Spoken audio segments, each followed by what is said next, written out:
shalay duhurkii macnaha 24 saac kama soo wareegin marka maxkamadda la keenay sida la og yahay qofka dambiilaha ah 3 maalmood iyo ka badan bay qaadataa in maxkamad la keeno kan 24 saac uma buuxsamin waxaad dareemi kartaa xawliga uu ku socdo barnaamijkaasi sida dawladda maxkamadda xeer ilaalinta laamaha amniga dhammaantood sida ay u danaynayaan iyo xukuumadduba baad ka garan kartaa bismillah salaamullaahi calaykum waraxmatuhu wabarakaatu asxaabta sharafta leh qiimaha badan qaayaha badan bartan aad iga dhehanaysaan waa laakaha midhiyowro aad iyo aad buu mahadsantihiin salliga nebiga calayhi salaatu wasalaam ha hilmaaminin waqsala hadday idin tahayna soo tukada waxaan idin wadaa war degdeg ah warkan degdega ah wuxuu yahay gacan ku dhiiglihi ninkii la oran jiray xaashi laftigiisii ayaa la soo saaray maxkamadda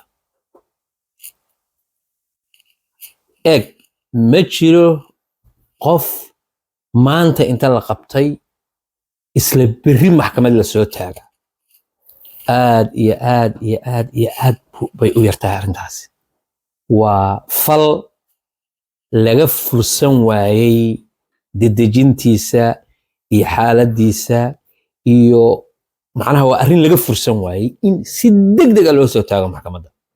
sababtoo ah waxaad arkaysaan oo halkan ka muuqda isagiyo maaragtay la wado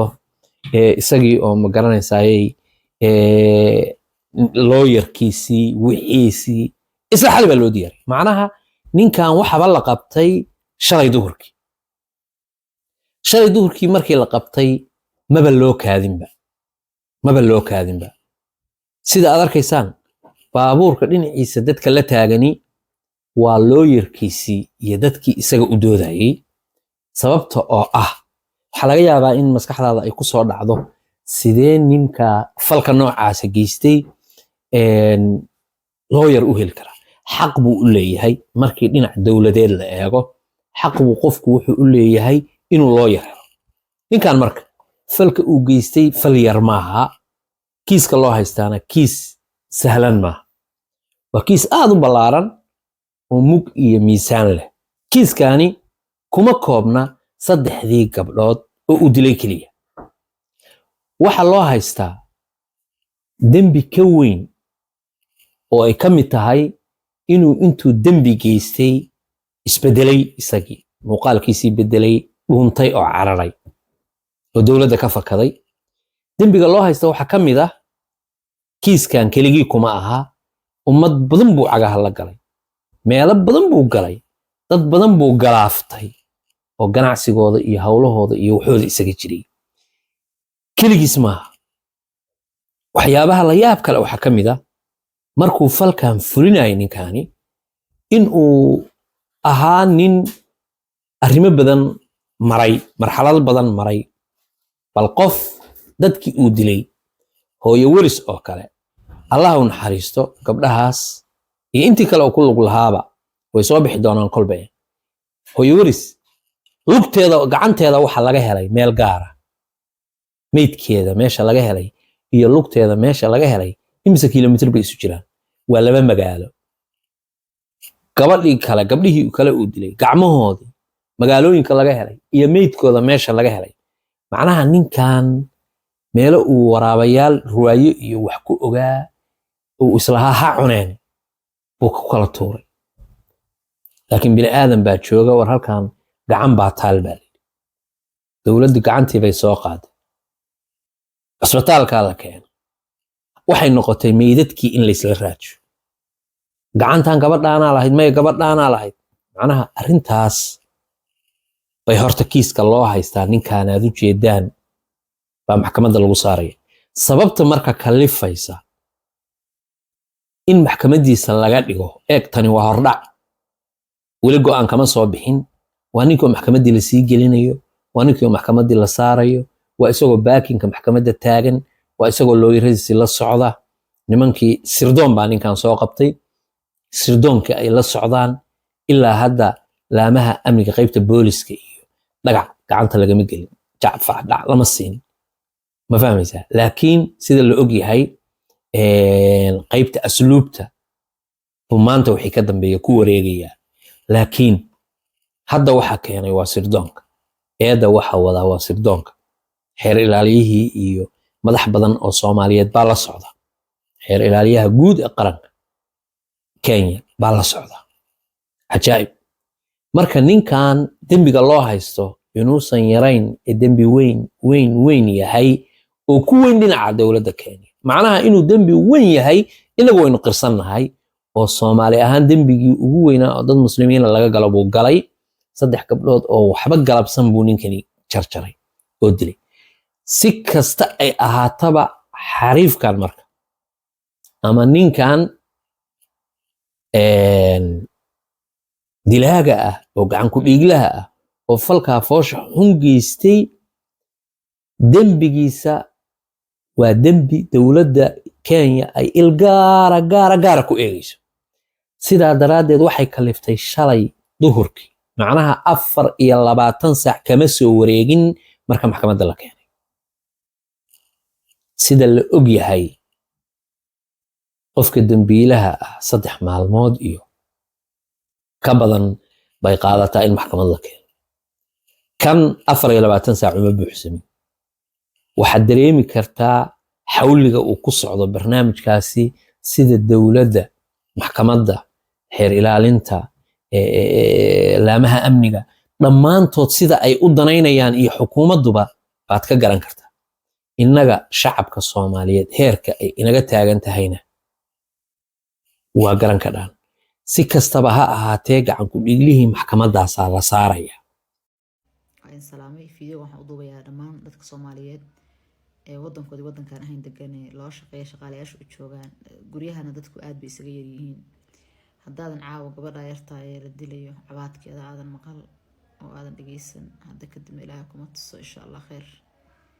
gabadha yartaa ninba intuu guriga u soo galo saas ugu baaciyo bahalkan dube ugu baaciyo bay jikada galaysaa markaas naagtu way ag taagantaa way ku daawanaysaa waa filnay soo dageen haddaadan arag muuqaalka Snapchat-kana waxaa la ii soo diray gurigii wada dhiig ah jabiyeen gabadh dharkeeda meesha yaala wixii rafaadka meesha ka muuqda runtii qof caawa arkay wallahi ma garanayo qalbigu soo noqonaya aniga ilaa hadda gabadha qeydadeeda baa ka sii yeeraysa maskaxdayda maanta waa mashquulsanahay ma ogeyn talada aan idin sheegay waxay noqonaysaa horta furayaasha guriga ka taxadara oo yaan lidinka bedelin halkaa dhanka adkeeya midda labaad dadkan habeenka guryaha idin seexda intaan wax kale la isla gaarin marka habeenka seexanayaan telefoonka qaada guriga inay cid ka furaan diido furaha barkinta hoosteeda gashada arrinta ka taxadara midda kale guriga ayadoo ilmo yar ay ku joogaan mise qof hal qof uu joogo ha uga tagin guriga shaqaalayaasha ha uga tagin inuu iska ilaaliya shaqaalaha aaminina inta badanna telefoonkoodii iyo kontaktigooda xaaladooda la socda waxaaba jira dad badan oo xataa maaragtay aan wixii fahmayno wadan kale intay ka imaadeen dadkaani waxay ku dilayaan $2 isku diin ma nihin isku damiir ma nihin arrinta Soomaalida leynayna way soo laabatay Soomaalida loo shaqeeyay meel shirmaha deganaadaan Israa'iil gaar ahaan reer Nairobi arrintan waa in runtii laga dhiidhiyaa in wax la iska weydiiyaa waa in arrintan lagu baraarugaa dadkan markay inoo shaqeeyaan anaga ehelkeena camal baan ka dhignaa wax kasta la siiyaa bilaaya tibtaan hoo bla sheekadu mid runtii aad u dheer weeye marka baraaruga hooyooyinka loo shaqeeyo ee guryaha jooga dadka waliba waxaa arkaysaa gabar guri kaligeed ku nool oo gabar shaqaalaha la joogto dadkaana inay minid guri ku soo gali karaan tii way ku ballamin kartaa fadlan Soomaaliya taxadara wallahi caawa gabadhaas markaan muuqaalkeeda arkay allihii i abuurtay waan ku dhaartay waxaan ka baqay inaan waasho gaari baan horta saarnaa namra i tustay oo ila socotay markaan waxaan ma fahansanayba maanta dhan waa isla joognaa aniga Xamda Guray walaasha Hibo walaal namro yote waa isla joognay ma ogeyn baan waxaan si baan u mashquulsanaa maanta oo anagii opening ka joognayo maan ogeyn ba xaaladan marka si baan mar dambe baan fahmay gaarigan ka dhici gaar markii la tusay waa story gaar san uga naxay gabadha qeyleeda waxa igu soo hagaagtay walaal halka inta la qabtay ay si xun u qeylinayso aad baan wax maaynaanta waxa ku dhacay waxa la ii sheegay in noo sheeko waa raadin doona waa haduu bari insha Allah ilaahay subhanahu wa ta'ala oo boogadhay haday noo sheegay haday dhimanta ilaahay naxariisto laakiin waa in laga taxadaro arrinta wax la iska weydiiyo Soomaaliya fadhiga ka kaca waa la idin tashaday waana ku soo duulay dadka anaga wadamada ugu nimid soo qaxanay waa run oo ayaga dhaqaale naga sameeya oo wax walba naga helo guryaha degan ayaga iska inta badan dhaqaale naga samey wadankooda canshuur waa ku celin laakiin ayagana cadow bay noo arkeen oo runtii waxay rabaan naga faa'iideystaan fadhiga ka kaca waxa weeye arrintan waa inay noo noqotaa maaragtay wacyigelin oo maaragtay maanta waa wake up call arrintaani marka ka taxadara insha allah hala dadaalo gabadhaas haday meel qofka og hadduu jiro ama isbitaal ay ku jirto gabadhaas waa inaan beri raadina insha allah. السلام عليكم ورحمة الله وبركاته وهذه السلامة صحابتي إذا سلام كذب إن قبل يرتاهد وشل فيديو إذا حل دلنا بافيناي ورتي قبل ونوشة هاي نيسا إذا كهايا الحمد لله ومد كواد مد لبعض قبل يرتاه وحواي قريجا كما يدلن ويكشقيني سال هاي waxaan kaloo maqlay oo aanan maaragtay xog ahaan ugu soo gaartay in gabadha la joogto gurigeeda ay joogtay inay ahayd gabar safar ku maqneed oo guriga gabadha iskala daba joogin waxaa joogaa la yiri ninkeeda iyo caruurteeda midda kaleeto gabadha waxaa waaye naagta madowda waxaa la yiri guriga way ku cusbeed naagta madowda way ogeedaa la yiri gabadha yartaan guriga looga tagaa kaligeed okay waxaa kaloo jirtay ninka waxaa la yiri sidaa maqlay iyadana laakiin ma hubo inuu gurigaasna ka shaqeynayay oo yacni buildingka uu ka ahaa ilaaliye ama washman saa u taqaaniin horta hadduu washman guriga ka ahay dadka qolada buildingka iskala laga rabaa detailskiisa ama ninka xogtiisa ayaga keeni doono sababtoo qof shaqo la iskama siiyo badanaa markii oo security guriyaha ilaaliye la keensanayo badanaa waxaa laga soo wataa companygaas ayaana dadkaas qaadaan mas-uuliyadooda hadday dhibgeystaan hadday wax sameeyaan midaasna waa midaasoo waa la heli doonaa haddii arrinku sidaas uu jiray ay tahay laakiin ani waxaa la yaabaa waxay ahayd video oo wiil oo videoda soo duuba arkay oo dhahaay reerka dad kamid ah ay la soo xiriireen waxay dhaheen gabadh way naba qabtaa videoda la wareejinaya hala joojiyo camal horta reerka hadday oo guriga iskale ay arrinkaas dhaheen horta way ku qaldan yihiin askara ku jirta ay dhaheen actually askara ku jirto arrinka horta askartoo ku jiri kartaa laakiin videoga in la wareejiyo muhiim waay kow gabadh yarta miskiinta ahayd cadaalad ay u baahan tahay oo aan arkaynay u weyneedu u cabaadaysay laba waxaa snapkeyga waxaa soo geliyay video ugu dambeeyay aa soo geliyay gabadhaas ahaa waa arki kartiin dhiiggeeda gabadha duubaysa waxay dhahaysaa waa video waa ku ogaadaba gabadha inay reerka ka dhalanba ay dhahaysa gabadha Soomaalida waatana dhiiggeeda ay dhahayso soo gabadhaas horta dhib waa gaaray laakiin Allah u baayo waxaa maqlay madaxa jug ka gaartay laakiin caafimaadkeeda Ilaahay ayaa tamaam uga dhigo laakiin waa noosha waa good news horta inay noosha alxamdulillah midda kale gabadhan waa gabar aad u yar sida aad dareemayno waxa laga yaabaa inay ku jirto xilli waxbarashada ee u baahneed inay wax barato laakiin ay reerkeeda yihiin dad saboola saas darteedna reerkan loogu keenay ay u shaqeynayso horta gabadhaas waxaa rajeynayaa Soomaaliya inay u kacdin oo taakulaysiin maanta dhibkan ku dhacay inuu Ilaahay uga dhigo mid faraj u furo oo ayadana ay nolosheedu wax badan ku bedelmato videogan waxaa rajeynayaa meel dheer inay gaarsiisin okay intaan yarta pointigan waxa waaye waa dadka Nairobi ku nool oo gabar kasta oo gurigeeda la joogo inay videogan loo share gareeyo ama iyadu xataa hadday taqaan ay u share gareyso qof aad taqaan horta mid koowaad waxa arkaa marka qaar oo la yaaba gabdha Soomaali oo ilmahooda uga tagaan naagaha madowga ama gaalada kow waxay sameynayaan ilmahooda waxa arkay marka qaar cunug Soomaali waxa arkay naag madow banaanka iskala wareegayso walaalay haddii cunugaaga naagtan gaalada intay la baxsato iyo tuulo la aad xageed ku arkay waa midaas horta ilmihiina ka joojiyay inaan naagaha gaalada ku aamintiin inaa u dhiibatiin balaas in kale حتى إنا أودي بتين أنت بناك أدرستين بأن كودا